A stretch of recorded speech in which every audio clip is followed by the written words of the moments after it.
अस्सलाम वालेकुम नाज़रीन, आप देख रहे हैं डेली पॉइंट ट्रांसमिशन में हूं मेज़बान मोहम्मद रिजवान। नाज़रीन, अगर ग्राउंड फैक्ट्स की बात की जाए कि पीटीआई का जो काफ़िला पंजाब के लिए निकला था, अब वो कहां पर है और उनके साथ क्या वाक़यात पेश आ रहे हैं, और ट्विटर पे इस हवाले से आप बहुत सारी बातें सुन रहे होंगे। तो ग्राउंड रियलिटी ये है कि जो पीटीआई का काफ़िला खैबर पख्तूनख्वा से निकला था, रावलपिंडी और लाहौर जलसे के लिए जितने लोग निकले थे उससे 10 गुना ज़्यादा लोग इस दफ़ा निकले हैं काफ़िलों के अंदर, और जिसकी बुनियादी वजह यह है कि इमरान खान साहब ने इस दफ़ा कहा था कारकुनान को कि आपने निकलना है। दूसरी तशवीशनाक बात यह है, आप ट्विटर पे भी देख सकते हैं, और ग्राउंड रियलिटी अगर मैं आपको अपनी बताऊं तो ये हकीकत है कि उनको रोकने की हर कोशिश की जा रही है कि खैबर पख्तूनख्वा का जो काफ़िला है उसे पहुंचने ना दिया जाए डी चौक।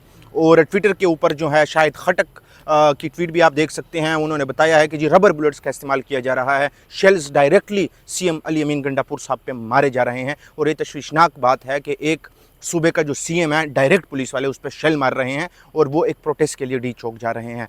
तो काफ़िला जो है वो काफ़ी बड़ा है, 10 गुना ज़्यादा काफ़िला है। जब वो डी चौक पहुँचेगा तो डी चौक पे अभी भी पीटीआई के जो कारकुनान हैं उन्होंने कंट्रोल संभाल लिया है, लेकिन खैबर पख्तूनख्वा के जब कारकुनान पहुँचेंगे तो पुलिस किसी भी हवाले से उनको रोकने में कामयाब नज़र नहीं आती, और ना वो कामयाब होगी, क्योंकि जो काफ़िला है जो हमने देखा है वो इंतहाई ज़्यादा लोग हैं।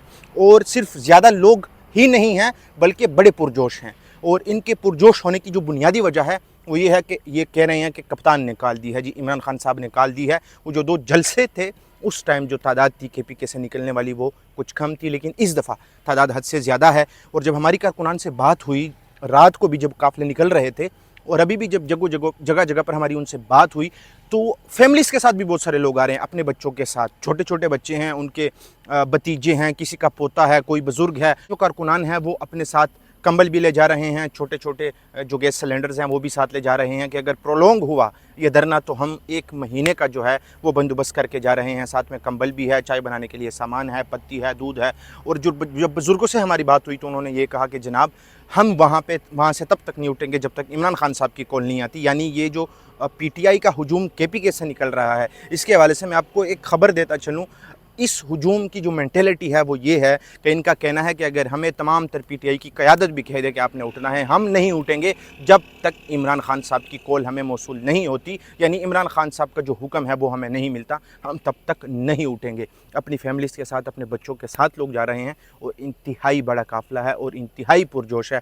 बुनियादी वजह यह है कि इस दफ़ा खान साहब की इन्वॉल्वमेंट है, और खान साहब ने बड़ी सख्ती से कारकुनान से रिक्वेस्ट की कि आपने निकलना है हकीकी आज़ादी के लिए। तो ये काफ़िला अपनी मंजिल की तरफ रवा दमा है, और ये काफ़िला जब डी चौक पहुँचेगा, और साथ में आपको एक और ब्रेकिंग न्यूज़ भी दे दूँ कि ये जो कारकुनान है हर हवाले से तैयार होके जा रहे हैं। शेलिंग का भी मुकाबला कर सकते हैं, पुलिस की फस्तैयत का इन्होंने कहा कि जी हम मुकाबला करने के लिए तैयार हैं।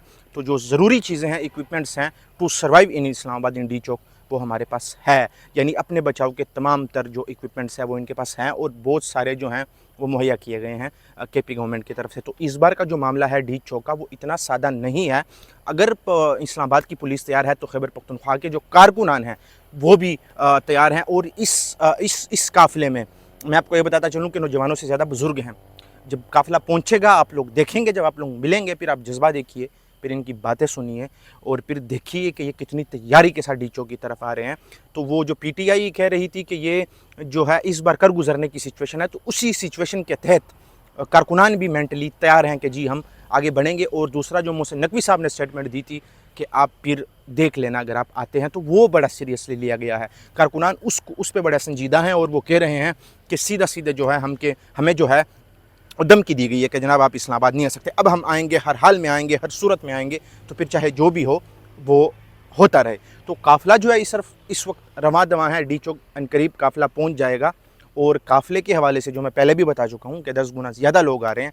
इस्लामाबाद और पिंडी के जो लोग डी चौक पे खड़े हैं वो कुछ नहीं है। जब ये काफ़िला पहुंचेगा, यहाँ से जो लोग पहुंचेंगे, यहाँ से जो तैयारी के साथ लोग आ रहे हैं, आप देखेंगे कि फिर इन्हें डी चौक से हटाना पुलिस के लिए जो है दर्द सर बन जाएगा। जब तक इमरान खान साहब की कॉल नहीं आती इस हवाले से, ये कारकुनान नहीं उठने वाले, और ये अली अमीन के हाथ में भी नहीं है इनको कंट्रोल करना इस दफ़ा।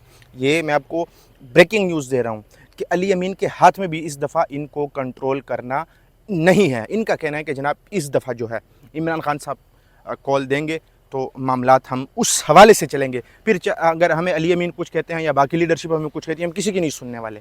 खान साहब की सुनेंगे। अगर किसी लीडरशिप, उनका कारकुनान का ये भी कहना था कि अगर अली अमीन वापस जाते हैं डी चौक से, हम नहीं जाएंगे। खैर अली अमीन चले जाएं, लेकिन हम नहीं जाएंगे। इस बार जो बात है वो खान साहब की जो है फाइनल कॉल एक्सेप्ट की जाएगी। तो कारकुनान के अंदर गम गुस्सा था, क्योंकि 2 बार काफिला यहाँ से KPK से निकल चुका था, लेकिन वो अपने मकाम पे नहीं पहुँच पाए थे, रास्ते से ही उनको वापस आना पड़ा, जिसकी वजह से अली अमीन के हवाले से भी उनके दिलों में था कि हमें किसी भी हवाले से पहुँच जाना चाहिए था। लेकिन इस दफ़ा वो कह रहे हैं जनाबे वाला खान की कॉल होगी, बीच में हम किसी को नहीं मानते, हम और इमरान खान साहब, अडयाला से जो हुक्म आएगा वो माना जाएगा।